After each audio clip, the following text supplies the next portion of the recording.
All right, it started. You know. Okay. All right, guys. This is the time we have a speaker come in. It's going to tell you basically what I mentioned earlier about the consequences if something happens. You know, you use that firearm. That's why Mike's here, because he's going to tell you, you know, what you need for that. All right, if God forbid something happens. Okay, Mike. All right, so welcome everybody. My name is Mike Plaskon, and I'm with the United States Concealed Carry Association, which is a national organization. We have over 350,000 members. And what we do is we provide education, training, and legal protection for those that have to use their weapon in self-defense or actually any form of self-defense, okay? So what I want to do today is I kind of want to arm you with some knowledge that could actually save you from going to jail, from going to prison, or financial ruin, okay? So I'm going to give you some good knowledge to walk away with today. And the way I do that is I tell a couple different stories. So basically what I want to translate to you is basically, you know, what to do and what not to do before, during, and after a self-defense incident, okay? It's very important to know all of those things, all right? So keep that in mind as I tell you these stories and we go through this, you'll understand more. The first story is a friend of mine, actually. His name's Johnny. He was driving down Kirkman Road in Orlando, and he's driving down the road. He looks over, and there's a pickup truck with three big guys in it, and they're waving their arms at him, so clearly he had cut him off, or it was a road rage incident. So he was a little bit scared. Now, Johnny, just to give you the background on him, he's someone that had purchased a gun about a year before this, and he did not go get his concealed carry permit, so he didn't have any training or any knowledge of laws, anything like that. He wasn't a USCCA member, all right, so he didn't have any protection from any legal actions that could happen. So Johnny was afraid, so he pulled into a Bank of America right there in Kirkman, right by Shooter's World there. Now, when he pulled into the Bank of America, he figured, well, this is a public place, there's cameras, if anything happens, you know, maybe someone will come to my defense, or, so he pulled into there, and the three guys followed him, like he thought they would, and they got out of the car, charging towards his car. So he reached in his glove compartment and pulled out his weapon, and he showed it to him, just like this. Didn't point it at him, but just showed it to him, okay? The guys got back in their car and took off, right? Now that seems like the best possible scenario that can happen, right? No one was killed, all right? Johnny was safe. Everything seemed fine, right? It seems like a very, very good situation. And in this story, you're gonna learn it's little things that you have to know and have to do and that can make a really big difference in this situation, okay? Because the story's not over. A month later, Johnny's driving down the road. He's on I-4. He's pulled over for speeding. And turns out, he got taken to jail. He had a warrant for his arrest for 3 felony counts of aggravated assault, okay? One for each one of the gentlemen, all right? I know, it's crazy, right? So Johnny got taken to jail. Had to put up $4,500 bond, because it was $15,000 bond for each one of the charges. Then he had to pay a lawyer $5,000 down and $5,000 at trial, right? So that's $14,500 right there. Now, believe it or not, $10,000 doesn't get you a whole lot for an attorney nowadays. It seems like a lot of money, right? $10,000. Well, unfortunately, his attorney, through this whole process, had to go to rehab, okay? Messed up some paperwork, messed up some things, okay? Turns out Johnny, when he finally went to court and got everything taken care of, he was convicted, so he's a convicted felon. He got 5 years probation. He didn't have to do any more jail time or prison, thank God, okay? But he got 5 years probation, which cost him another $6,000. So all in, he's about $20,000 out of pocket, and all he did was show his firearm, okay? Now, does anybody know what he could have done, one small little thing he could have done? Called 911, that's exactly right, okay? Bingo. Now he thought, you know, just everything's fine, you know, no one got hurt, I could just drive away, right? But it's a very small thing that as a member of, being a member of USCCA, you would know it's actually on the back of your membership card, okay? So it's a really important detail. Here's why. Those 3 gentlemen got to tell their story, he didn't get to tell his. Okay, so it's a very small detail that could make a very big difference, okay? The other reason, obviously, is he didn't have very good legal representation as well, okay? So again, like I like to talk about, what could he have done before, during, and after this self-defense incident, right? So before, just like you guys are doing today, congratulations to you for those of you at home taking this class virtually, you're getting an education on what to do. That's the first thing he could have done, and he should have done, right? The other thing is he should have been a member of the USCCA, and he would have known this. Like I said, it says it right on the back of our membership card, okay? Now, that's the first story. The next story, here's our membership card right here. So we'll talk more about that in a minute. But the next story is a little bit different, okay? The next story is actually a story of one of our members. What happened was, he's asleep, his wife's sleeping next to him. He hears a noise downstairs, grabs his weapon, grabs his firearm, tells his wife to call 911 because he knew better because he was a member of ours. He runs downstairs. Unfortunately, there was a gentleman that had broken into his house, had a gun that he stole from 2 doors down. There was a firefight. Fortunately, our member got the best of the intruder, and unfortunately, that intruder died. Okay? Now, that's not the best scenario. Someone dies, you have to shoot someone. It's a terrible thing, right? Fortunately, again, he was a member of USCCA. So what happened was, when he called 911, his wife knew exactly what to say.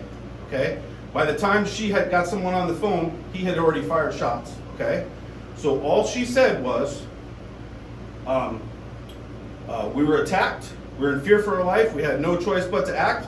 Please send police and ambulance, and then hung up, okay? That's it. That's the only thing you want to say. It'll tell you exactly what to say on the back of your membership card right here, okay? And then they called our 1-800 24-hour critical response team. We actually had an attorney there before the police were there, okay? Now, when something like this happens, there's some things you don't think about, okay?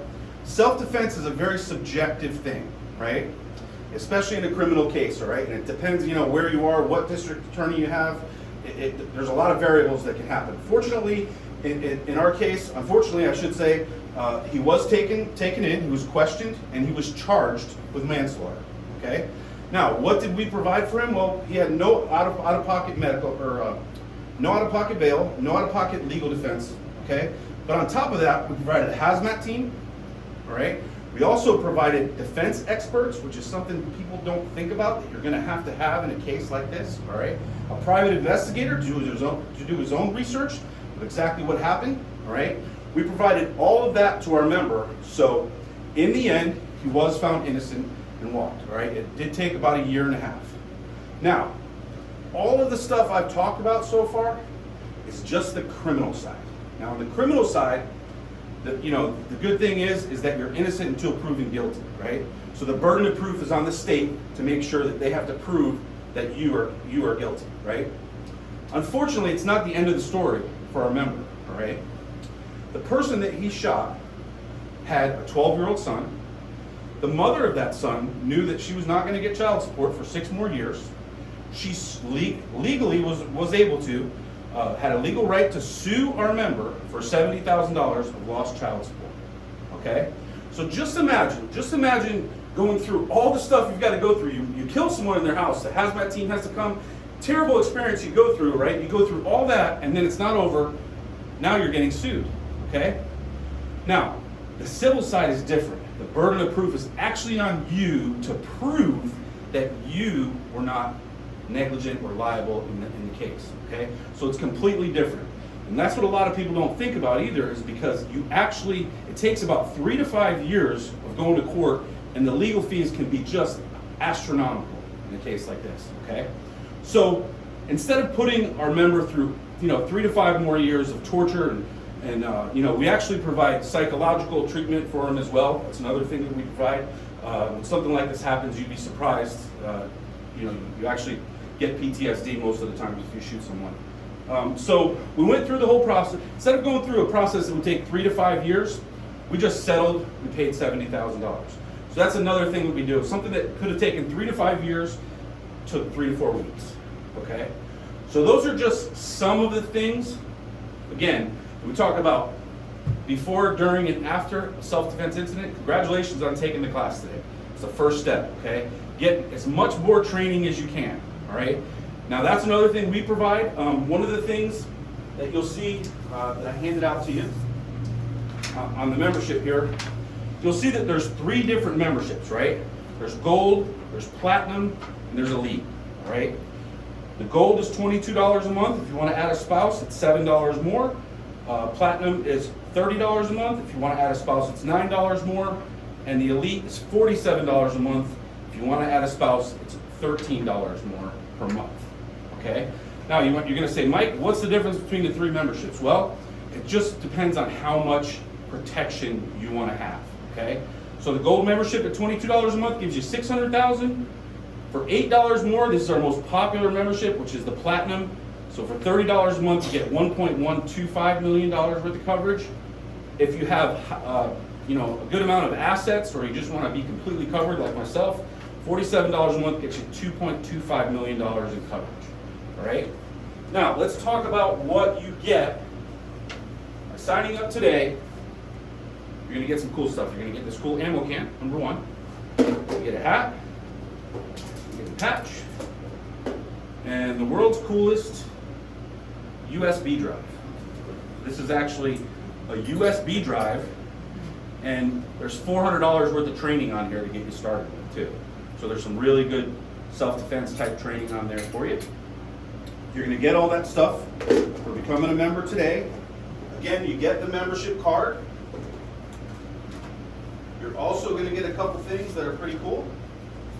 One of them is you'll get 8 of the concealed carry magazines. Every other one is devoted, has a section that's devoted to women. So this you'll get, again, 8 times a year, you'll get those. The other thing too, if you look on here, it says, we actually give you a 365-day money-back guarantee. So that means it's really a no-brainer, guys. You could actually sign up today, call us 364 days from now, say, I'm not happy with my membership. You get to keep all your magazines, you get to keep your ammo can. You are covered for 364 days, and we'll give you all your money back if you're not happy. Okay?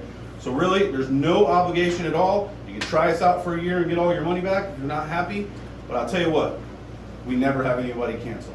All right? Our members just love us, especially because of our customer service. So I know I went over a lot. Go ahead and turn that off. For those of you at home, when you come in, when you come in to shoot, I'll be able to answer any questions you have, talk to you more about the stuff. You'll get to see the stuff, and we'll see you when you come in to shoot.